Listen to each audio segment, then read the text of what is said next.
Yes, yes, yes, yes. Welcome to the show, guys. Welcome to the stream section. I'm glad to be back, and hopefully, I'll be doing this more often than not. Let's start from the big story. Nigeria on the news again. So, yesterday, because I live in Nigeria, I live in the capital city, I went to one of the popular markets, one of the famous, popular, packed up areas in the city center.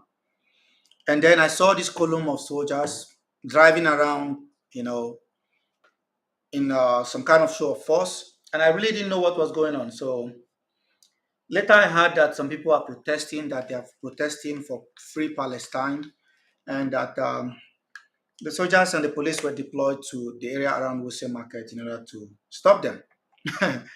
And my immediate reaction was, hang on a second, when did all of this start? Because there was no real information out there, nothing about the news. And we are seeing this now that people are protesting in Abuja. And then a day before then, of course, we had the incident that happened in either a day or 2 days before then, the incident that happened in Edo State where some Hausa travelers that were going to the north were stopped by vigilantes in Edo State, brought out, lynched, mobbed, basically unalived in cold blood, some kind of jungle justice, as if we are still stuck back in the medieval times. So I'm going to show you, I'm going to share my screen with you so that you guys can see the background to the story and we can have a real, genuine conversation. And as I continue to see your questions, I will respond to them. The most important thing, guys, is for you to leave questions. If you have questions, if there's anything you want me to talk about, yeah, I'd love us to have this conversation. So thank you for joining, guys. Let's keep the stream active. Any platform you're watching from, welcome. Let's keep it active, guys. Interesting conversation and news and information we are going to be sharing. And we are going to talk about this. This stream section will last for about an hour and a half or 2 hours. So if you want to participate in this section, I urge you to stay around. And I'll be doing more of this. I'll be doing more of this stream section. So thank you so much for joining, guys. Thank you so much for joining.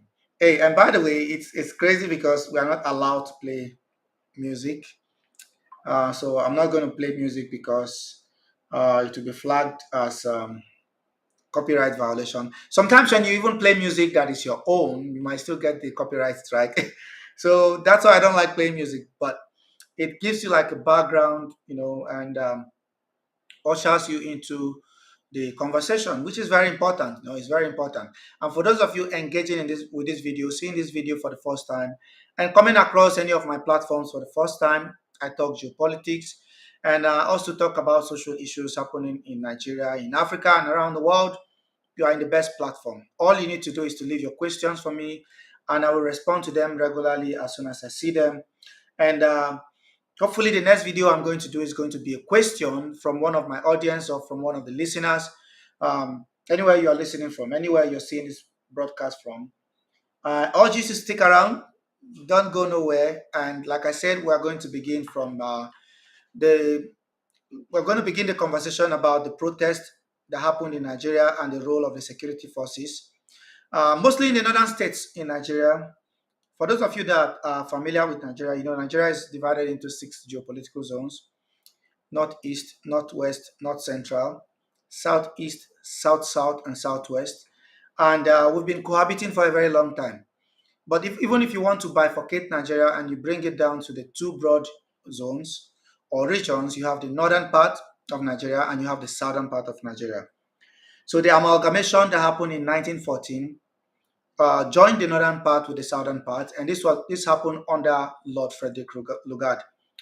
Lugard was the then premier of the northern region, and when he became governor general in the wake of the First World War, because a lot of people do not know this. If you're in Nigerian schools, they are taught, about the amalgamation of 1914. But what was the background to this amalgamation of the northern and the southern protectorates? Why? Because Britain wanted to secure the asset. So they lumped these two areas together for administrative conveniency. And there was no need of keeping the north and the south separate, because at that point, Britain was already administering both sides, although They had a direct rule system that was operational in the northern part of Nigeria. And in the south, you have a quasi, I mean, in the south, you have the mostly in the southeastern part of Nigeria, because of the nature of these people, because of the nature of the Igbos, which were the dominant ethnic group around that area. And of course, you have people from Delta and modern day Bayelsa and so on and so forth, even River State. But they are very acephalous and very stubborn. So the British found it extremely difficult to contain them, to deal with them. So what they did was to introduce the direct rule system, and in the Igbo lands, they were using the warrant chief. But if you go to the southwestern part, you had a republican system that was existing in pre-colonial times. There was what you call a quasi-republican system. For instance, with the old Oyo Empire, where you had the structure in place with the Oyo Messi, where you have the Areona Kakanfo. Then you have the Ogboni cult, which is led by a group of diviners, led by a guy called Bale. This is something I learned growing up, and it's been a long time, but it's very interesting if you want to really know more about Nigerian culture and politics and history and the jihad of 1804 or the reformation of 1804, because in the lead up to that, the Fulanis have already came into the northern part of Nigeria. They came from Futa Toro and Futa Jalon, which is now modern day Burkina, I think modern day Guinea and Guinea and Senegal and so on and so forth. So the Fulanis, the history with the Fulanis and the Sahel goes back a long time. But to cut the long story short, this is the history of Nigeria, and we have been cohabiting together for millennia. We have been cohabiting for a very long time, even prior to the British colonial administration, prior to colonialism in Africa. We've always lived on this land, so we did not come from the sky. The people you call Nigerians today, which is a name coined by the mistress of the then Governor General of Nigeria, Flora Shaw, who came in as a teacher or as an administrator and started going out with Lord Frederick Lugard, gave the name Niger areas because we are living on the banks of the River Niger. So he gave the name Niger areas. By the way, for those of you interacting with my video for the first time, I have a lot of information. I can talk about this until the cows come home. And yeah, this is a platform that I would enjoy to have a lot of people, engaging and listening, and we're having this conversation.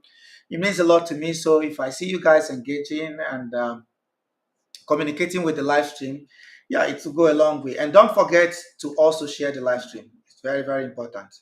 When you share the live stream, it means that the activities are going on, and you try to engage. This is very important. So try to engage with the live stream and try to communicate with the live stream.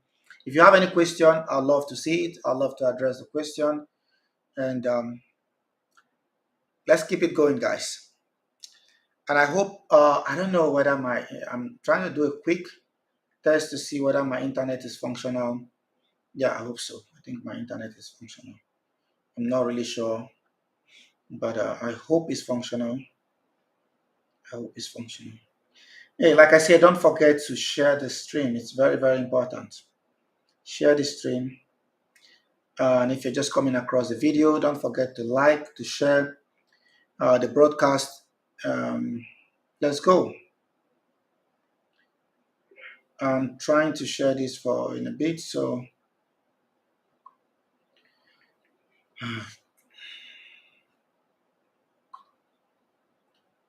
all right. If you belong to any group, you can also share it on different groups and different platforms. Let's see. But my main concern now is the strength of my signal. I don't know whether it is that active. If it is active, I'd love to see it. Yeah. Hey, let's continue to tap and share, guys. So today, like I said, I'm going to talk about the incident that happened in Edo State and the fallout from it, and how the government is reacting to it. Anytime something happens like this and people are protesting, yeah, there's some level of apprehension on the side of the government.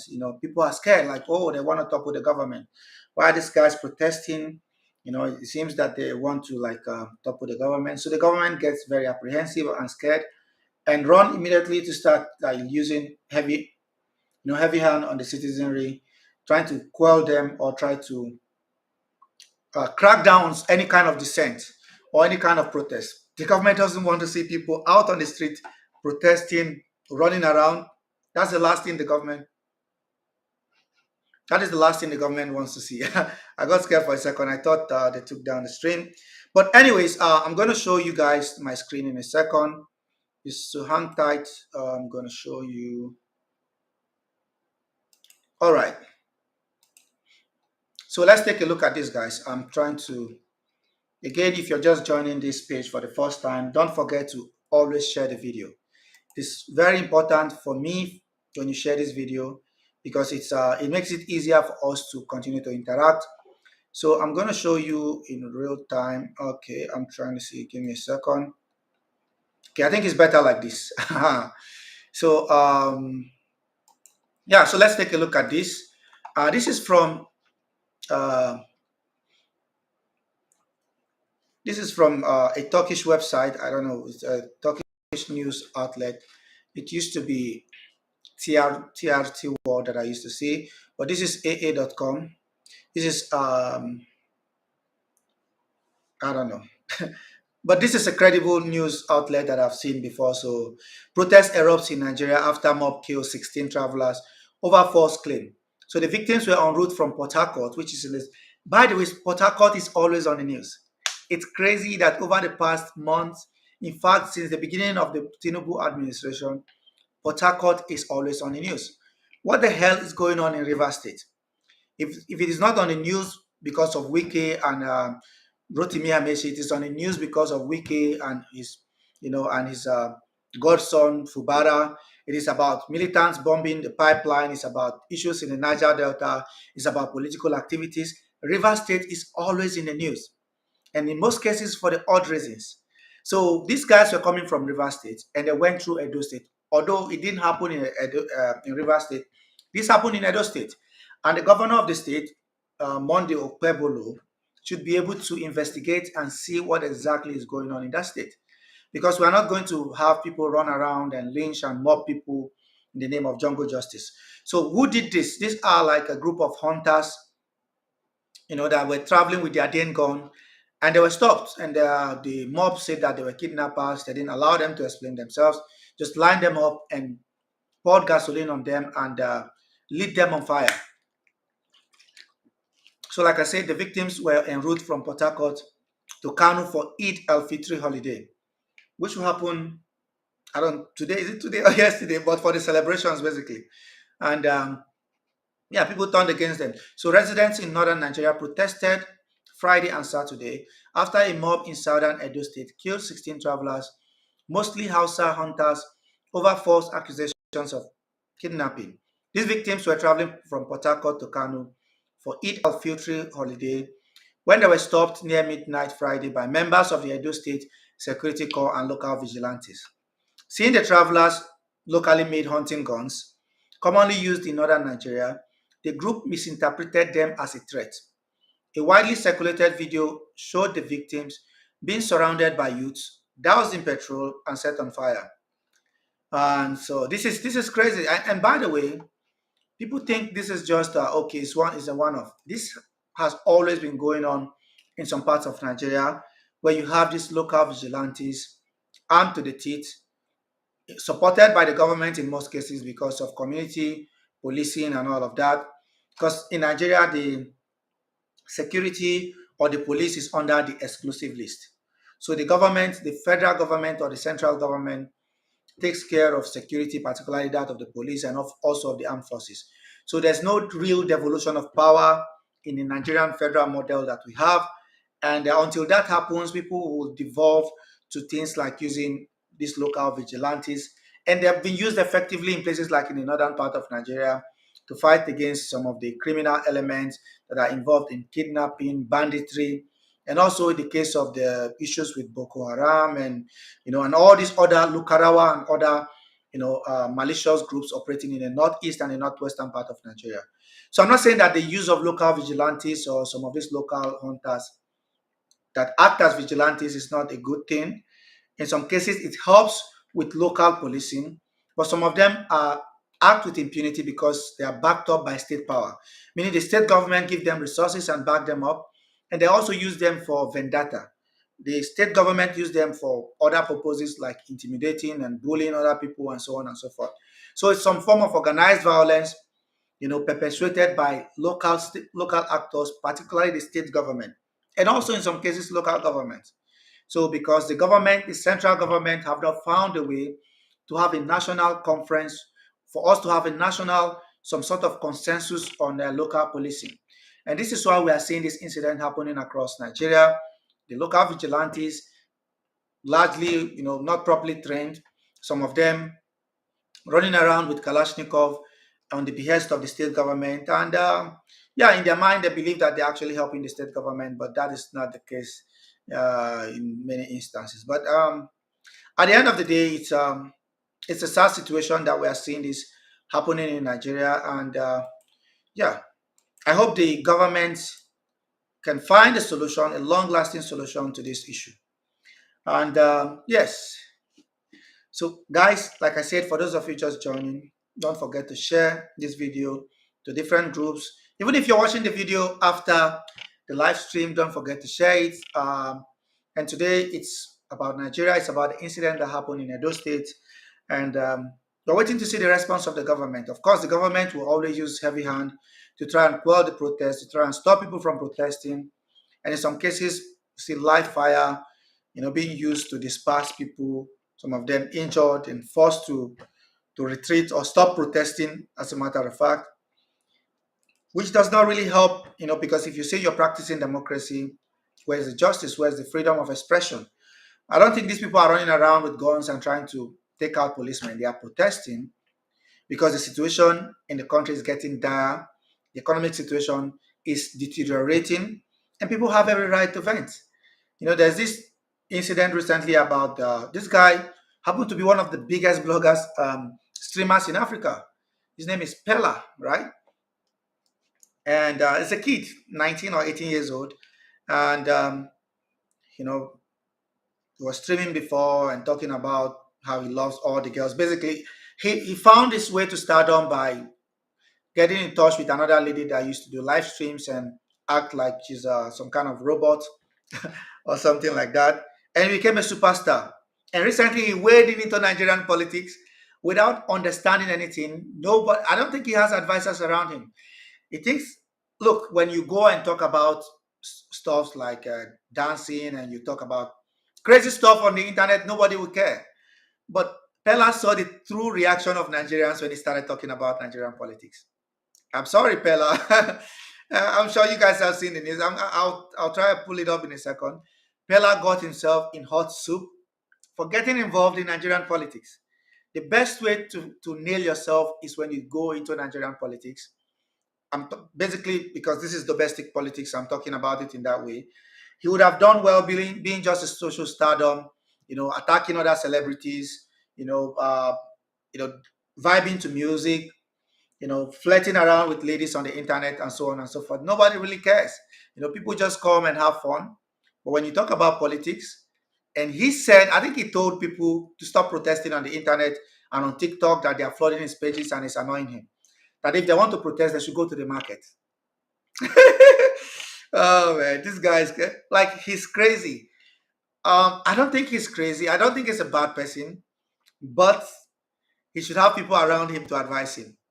Politics is a different ball game, and if you don't understand the science of politics, if you don't understand, particularly with him on that kind of position, a lot of Nigerians are angry with the current economic situation, and some of them even go to his live stream and gift him, you know, out of the little they have, okay, they give him and add to his abundance. And he is telling them that they are making noise, that they're making noise about the 30 days challenge. That's none of his business. Why? Because he's living large. So he's not okay with somebody criticizing the president of Nigeria. And some are arguing that, okay, he might probably be a kid, but he has some level of political consciousness. Because he's from the southwestern part of Nigeria, he's inclined to think that they are actually attacking somebody that's Yoruba, or I don't want to get partisan or talk about ethnicity and all of that, but this is the way Nigerians think.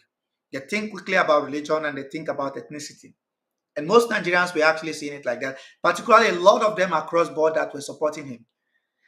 People from all parts of Nigeria, Hausa, Yoruba, Fulani, they liked him because he was just sticking to social activities and dramatizing and mocking himself on the internet, which is okay. Nobody cares. Like they don't give a shit.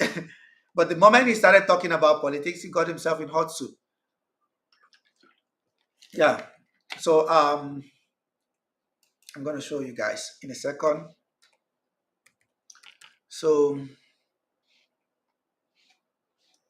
um,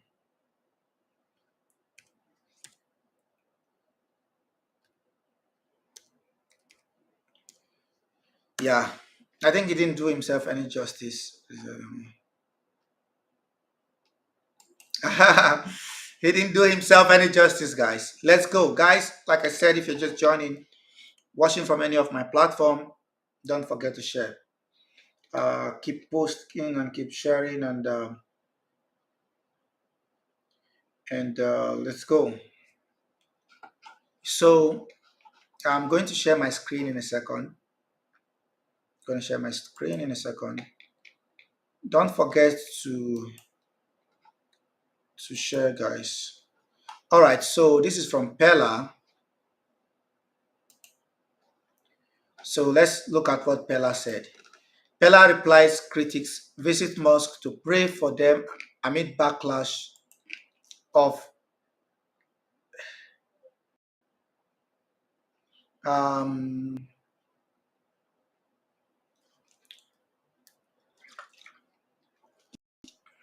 so 30 days run challenge. Yeah. What exactly did he say? Popular TikTok influencer Habib Hamzat, better known as Pella, has taken his clash with netizens to another dimension as he visits the mosque. It will be recalled that Pella, in a viral video, had condemned Nigerians participating in the viral 30 days run challenge. Voice is concerned about the challenge, saying that such actions could see the government ban the video sharing platform in Nigeria. Wow. Who hit the limelight thanks to his live video on TikTok, suggested that the online protesters should use other means to air their frustration. Oh man, this guy is crazy. It's crazy. It's crazy.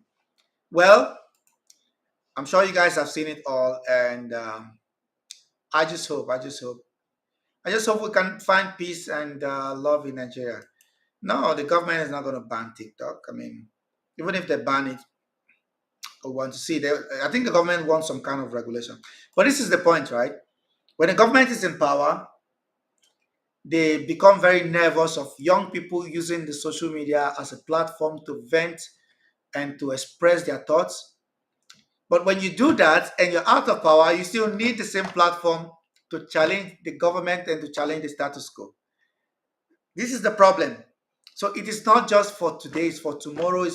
This government will not remain in power for the next 15 years, right? And the people around him,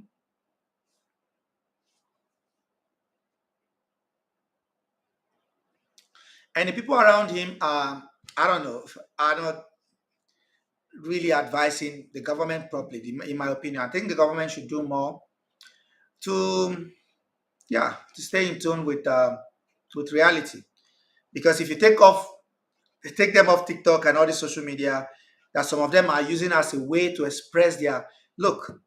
The government have to be very careful not to cross the line, because I see all these bills they pass in the house and so on and so forth. The government have to be very careful because people seek succor on social media. It is helping them. It is dousing the tension. It is dousing their frustration. The cost of living has already skyrocketed. So people go there to vent. People go there to to talk to government. That's the media. Of course, I see them. Even when this current president Bola Tinubu was not in power, he was using Twitter, and I think he's still using it as well to vent his frustration. Not frustration, to express his thoughts and political views. But what he is saying is that, well, these guys are just making too much noise. Why don't they just write their points, in a sensible way? Why are people mobilizing on social media? Why are we having protests in Nigeria? Because people are mobilizing on social media. Remember, this is the same guy that was in opposition to the government before. and was using, his local organizing skills to mobilize people in Lagos, to mobilize people across the country. So the social media have made it easier to mobilize, and he's against it. I don't know whether he wants to go back to the Stone Age. In America, people have freedom of expression and thought. In the UK and even in Europe, this kind of punitive regulations that they want to bring in Nigeria, particularly targeting social media, I don't understand why this government believes that it should regulate social media. It should ban it or force people to disclose their identity and so on and so forth. It doesn't make any sense in my opinion. But I don't think the government is going to do that because the backlash from doing that is going to be enormous. Anyway, I hope the government of Edo State is able to, address this incident that happened in Edo State after some local Hausa men that were traveling up north with their Dane gun and other stuff were brought out from their vehicles and lynched. Yeah, I hope the government is able to do that. Anyways, for those of you watching this live stream from any platform, do not forget to share this live stream. Don't forget to comment, and if you have questions, I know some of you have strong opinions about my views on certain issues. I'm seeing some of the comments already.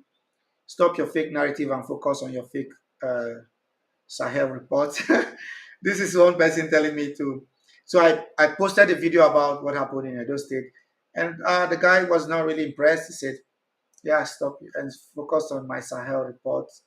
And yeah, so I'm going to continue posting all these videos, and I hope that yeah, those of you that come across these videos or that see the video, make sure you share it to other groups. Make sure you have, if you have questions and you want me to talk about it, you want me to address any of your questions, yeah, I'll gladly do so.